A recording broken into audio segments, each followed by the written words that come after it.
केलं का? Okay. Yes, नमस्कार. मी STC निलंकार शिंदे. आज आपण एक चांगल्या रानामध्ये जे रिझल्ट घेतलेला आहे आपण त्या रानामध्ये आलेलं आहे.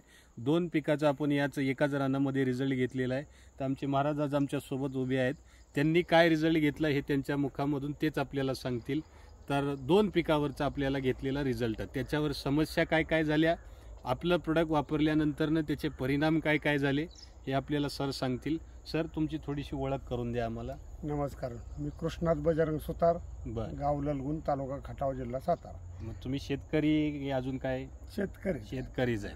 बरं, आता काय काय तुम्ही ह्या रानामध्ये कसा फरक घेतला हे आम्हाला थोडंसं सांगा. मागच्या वर्षी आम्ही ज्वारी पेरली होती. बरं. ज्वारी पेरल्यानंतर ते उगवले नाही. मग का उगवले नाही म्हणून आम्ही थोडं उकरून बघितलं, तर सगळी हुमणी आणि मुंग्या वाळव्या होत्या. अच्छा, रानामध्ये हुमणीचा त्रास होता? हुमणीचा आणि वाळवीचा त्रास होता. वाळवी.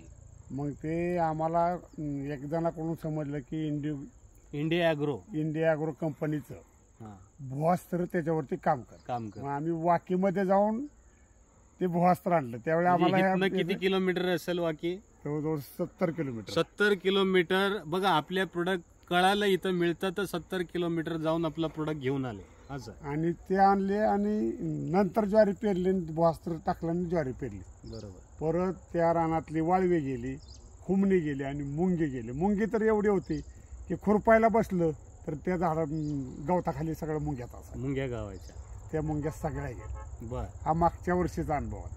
बरोबर. आणि ह्या वर्षी आम्ही मग अनेक जोर लावून केमिकल विरहित कांदा, भुवास्त्र हा कांदा, या कांद्याला सरांनी सांगितलं की मी आतापर्यंत कुठलंही केमिकल वापरलेलं नाही, फक्त इंडिया ॲग्रोचं भुवास्त्र, MI proud, MI sticker spray आपला आणि ग्रो मॅजिक, हे 3 ते 4 प्रोडक्ट आपले वापरलेले. आता कांद्याविषयी बोलतील सर. आता कांद्याला मागच्या 20 दिवस पाणी नव्हतं अगोदर, आणि माझ्या शेजारच्या शेतकऱ्यानं 4 पाणी झाले त्याला, आणि 2 पोती रासायनिक खत टाकलेलं आहे. आम्ही लागणीपासून पेरल्यापासून अजिबात रासायनिक कुठलंही टाकलेलं नाही. आम्हाला हेच अनुभव घ्यायचा होता की या कंपनीचं प्रोडक्ट नक्की आपल्याला काय करून देते हा आम्हाला, कारण मागच्या वर्षीचा अनुभव होता. पण कांद्याला आणि काय होते आपल्याला, कारण त्याच्यावर तुमच्या त्या सरांनी बी आम्हाला बरीच माहिती दिलेली होती, वाक्याच्या सरांनी. आता कांद्याचं काय सांगाल? कांदा कसं काय? आता कांदा 20 दिवस पाणी नसताना सुद्धा आता जर सरांनी फोटो त्या कांद्याचा तुम्हाला दाखवला तर रिझल्ट असा आहे की आता कांदा सगळा काळा ढोण आहे, आणि त्याला भुवास्त्र आणि MI प्रौढ आणि MI वीर या आणि मॅजिक एक म्हणून बुरशीनाशक एक वापरलेलं आहे, स्टिकर वापरलेलं आहे आणि भुवास्त्र हे वापरलेलं आहे. तर मित्रांनो, या कांद्याला एवढा सुंदर रिझल्ट आपण घेतलेला आहे.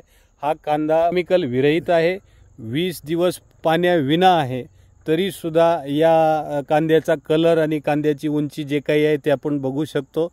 पलीकडंच एक प्लॉट आहे, त्यांनी केमिकल वापरून कांदा केलेला आहे, पण दोन्ही प्लॉट ते पाणी देत आहेत, पण या प्लॉटला पाणी नाही आहे, तरी बी कांदे दोन्ही समान दिसण्याच्या याच्यावरती आहेत. आता याला पाणी दिल्यानंतरनं याची जी ग्रोथ होईल, उंची वाढेल, ही एक फायद्याचीच गोष्ट आहे. तर इंडिया ॲग्रोविषयी काय सांगाल? हे वापरले पाहिजे की नाही वापरले पाहिजे? प्रोडक्ट फारच छान आहे, कारण आपल्याला विषमुक्त भारत, विषमुक्त शेती, तुमचा जो उद्देश आहे तो खरोखरच चांगला आहे. कारण आपण शेतकऱ्यांनी विषमुक्त शेती केली तर विषमुक्त भारत होणार आहे, आणि विषमुक्त भारत म्हणजे तुम्ही आम्ही विषमुक्त होणार आहे. खरं आहे. आज जे रोगराई वाढते त्याला कारण हेच आहे. आणि आमची तरुण पिढी साहेबांचे चिरंजीव आहेत, सगळी शेती साहेब स्वतः पण बघतात. तुम्ही काय सांगाल? इंडिया ॲग्रोविषयी वापरलं पाहिजे? इंडिया ॲग्रो हे वापरलंच पाहिजे, प्रत्येक शेतकऱ्यांना वापरलं पाहिजे. का तर गेल्या वर्षीपासून आम्ही अनुभवलंय, या वर्षी पण अनुभवतो. यस, अभिनंदन. तर विषमुक्त शेती करूया आणि मुक्त अन्न आणूया. तर इंडिया ॲग्रो, जय हिंद, जय माय लाईफस्टाईल, जय क्रिएटर.